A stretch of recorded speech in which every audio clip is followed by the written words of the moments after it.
ගේමට ආව මන්නේ අරගෙන පෙති ගහනවා චන්දිද කටින් අල්ලන්නේ ඇටින් හුකණ්ඩ කැරියා ලෙගඩි කොටින් පකද බලන්නේ දැන් කියන්නේ මොනවාද මීගම හුත්තු අපි නැමෙන්නේ මලාට පයින්ඩ පවුඩ කැරිගම් කබරේ අරින්න පුකේ තොගේ 62 අඹරලා හතර වටේට රෙන පුක දෙන්න එපා නිගම්බු හුත්තු වන්දින කාගෙත් දෙපා ගණින් එළියට ඇඟේ ඉන්න සතාව වන පිටි වලලානේ හුත්තිගේ පුතාව කැරියෙක් නම් වරෙන් හුත්තු මී ගමුවට වලින අලි හුත්තු මරාගෙන කන්නේ චණ්ඩි නෑ ඔක්කොම හුත්තලා පැනගනි කැරියන් හතරට නැමියා හුත්තේ හාදුමුන් රඟන්නේ හොරෙන් ඉඳගෙන බැනියන් හිටගෙන ඇඳපන් ගෙනාවේ නයිටිය මීගමු පොලෙන්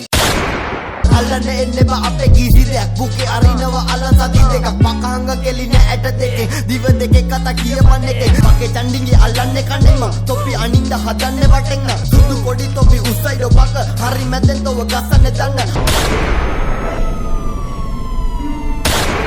මම ආසම කොටු පැන පැන බෝ කරන්න වර්ගය බෝ වේද පරපුර වඳ යක්කු එක හැප්පෙන්න පිසුද සද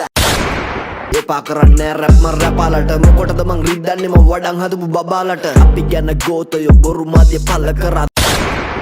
අයිම් කරාද ඉවසීම මේ අප විසින් අපිවම වෙනසීම උඹ සෙල්ලමේ පොර මමත් කැමතිම හැබැයි ගතිගුණ අතින් චියන්තීම අඳුරනවා මුම්මාව මීගම රැප් ගංගාව ලංකා මුතුරන්ඩ රැප් තියෙන්නේ මංගාව සුළු හැඩ කඳ මාත මම එම තමයි යාස රෝමේ කෑව මක බාස් හැඩ කඳ අත ගැව අහු උනේ තව්ව රෝමෙට හිටියලු ගින්දර හයක් උඹ නායකයා නෙමෙ මාරකයා මූ අපේ කෙනවන මාර බයක් එක වගේ හිටියට ගති ගුණ වඳුරු ගැලපෙන නම සරපායි ඔක්කොම තුගේ මේ ඔක්කොම තුගේ තියාගනින් ඔය ඔක්කොම තුගේ නැවක් බෑලා පාරට නාව මුද්ද පනුවා ඒ කාලෙ පොඩි ලෑලි පර දාලා ඉරුවා නිගමුව හොල්ලන් දලුපත මරුවා මේ මමයි උඹයි නොදන්න දළුපොත පීරපු සුහඳ සුකුමාල ඒන්ජල්